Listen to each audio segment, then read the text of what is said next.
Ashes in the Sky, A Dream, Part 4. As Marcus ran out of the door, he thinks about where he's going.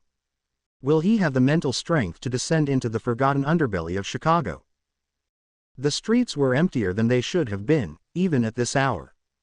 Marcus knew that Chicago never truly slept, and tonight, it felt like the city had rolled over and was holding its breath. Feeling this, Marcus kept to the shadows, his hoodie up, head down, and walking fast but not frantic. Just another tired soul in a tired city, at least that's what he hoped he looked like to the architects of this dream. He took the long way to Damon, avoiding cameras, and anyone who might be watching. Not that he knew who they were yet, but that somehow made it worse. The Blue Line station loomed like a fossil of its former self. Barricades fenced off the stairwell. A faded closed for renovation banner flapped in the faint breeze. The metal gate was chained, but the lock looked fresh, too fresh for a place supposedly untouched in years. Marcus checked the time. 3:47 a.m. He hesitated, breathed deeply, then climbed over. The chain didn't jingle, it had been intentionally padded. Someone had been coming and going, someone who didn't want to be heard. The descent into the station was like entering the lungs of the earth, each step muffling the sounds of the world above. At the bottom, there were no lights, just faint glimmers from cracks in the concrete. Dust hung in the air, it didn't smell like a subway. It smelled like something older, something forgotten. He turned on his phone light.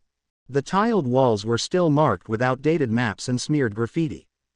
He looked deeper inside, something new appeared. Symbols were carved into the concrete. They were faint, but somehow looked deliberate.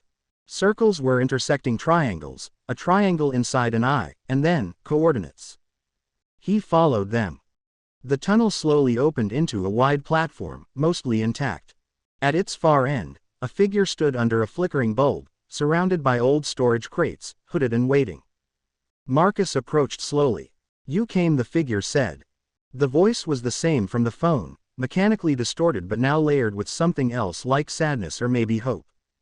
"Are you real?" Marcus asked, unsure what kind of answer he expected.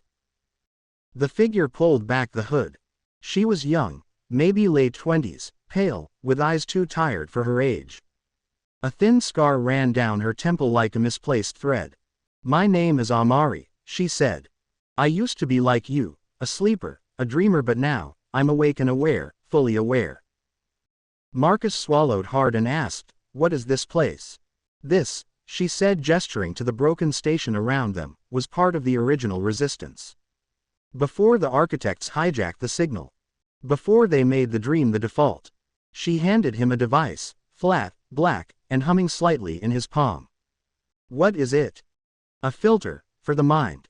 Once you activate it, you won't be able to go back, you'll see through the veil, everywhere, all the time."